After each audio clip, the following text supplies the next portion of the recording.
সংস্কৃতি চর্চায় ভারতীয় উপমহাদেশ বরাবরই বেশ প্রাণবন্ত। ভিন্ন ধর্ম আর বর্ণের পার্থক্য থাকলেও এখানের মানব জীবন একে অন্যের সাথে আপাদমস্তক সম্পর্কযুক্ত। ইতিহাস সৃষ্টি করতে পারে এমন আচার অনুষ্ঠান এই অঞ্চলে বেশ ঘটা করেই অনুষ্ঠিত হয়। তারই ধারাবাহিকতায় গত ২৩ থেকে ২৪ ডিসেম্বর ভারতের গুজরাটের দ্বারকায় অখিল ভারতীয় আহরানি মহারাস সংগঠনের আয়োজনে বিশাল আকারে স্থানীয় সম্প্রদায়ের মহারাস উৎসব অনুষ্ঠিত হয়েছে। অনুষ্ঠানের স্থলে পরিবেশন করা হয় মহারাস নৃত্য, যেখানে নৃত্যে অংশগ্রহণ করেছেন অন্তত ৩৭,০০০ নারী। গুজরাটের আহির সম্প্রদায়ের এই নৃত্য পরিবেশন রীতিমতো রেকর্ড তৈরি করেছে। মহারাস নৃত্য হিন্দু ধর্মাবলম্বীদের দেবতা কৃষ্ণ এবং তার স্ত্রী রাধার মহাজাগতিক মিলন উদযাপন হিসাবে পালন করা হয়।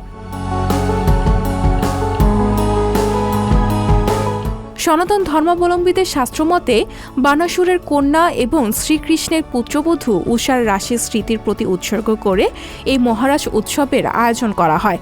উৎসবে ড্রোন ফুটেজে শ্রীকৃষ্ণের মূর্তির চারপাশ ঘিরে আহির সম্প্রদায়ের হাজার হাজার নারীর নৃত্য উপস্থিত দর্শকদের বিমোহিত করে।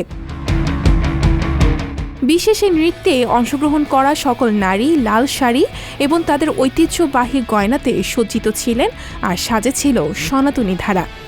সকলের পরনে লাল শাড়ি, শরীর সজ্জিত বিভিন্ন অলংকার দিয়ে, পোশাকেও ছিল চুমকি আর কাচের অলঙ্করণ।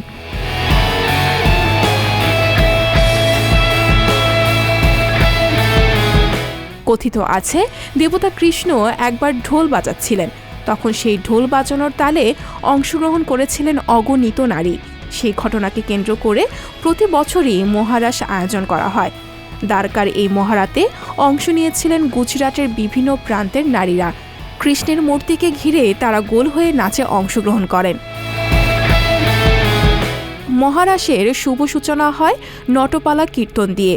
প্রথম পর্বে পূর্বরঙ্গ অর্থাৎ মঞ্চে ধূপ, দীপ, পান, তাম্বুল ইত্যাদি দ্বারা পূজা করা হয়। ২ জন মৃদঙ্গধারী ও ৫ জন করতাল বাজিয়ে মৃদঙ্গের মহারাস নটপালা সংকীর্তন আরম্ভ করেন। নৃত্যশিল্পীরা ধবধবে সাদা ধুতি, কাঁধে সাদা চাদর এবং মাথায় পাগড়ি পরেন। মৃদঙ্গ বাদকরা ছোট পাগড়ি পরেন। এই পাগড়িকে কয়েট বলা হয়। কীর্তন আরম্ভ হওয়ার আগে রাসধারী সমস্ত শিল্পী ও পণ্ডিত ব্রাহ্মণকে ফুল, চন্দন, পান ও শুভ্র বস্ত্র দিয়ে বরণ করে প্রণাম করেন। এভাবে মঞ্চপতি দাঁড়িয়ে মঙ্গলসূচক বাণী উচ্চারণ করেন। এরপর সংকীর্তন আরম্ভ হয়।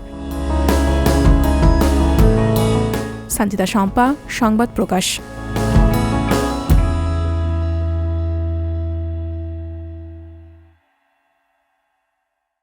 সংবাদ, ফিচার ও অনুষ্ঠানের জন্য ভিজিট করুন সংবাদ প্রকাশের ওয়েবসাইট এবং যুক্ত থাকুন ফেসবুক পেজ ও ইউটিউব চ্যানেলের সঙ্গে।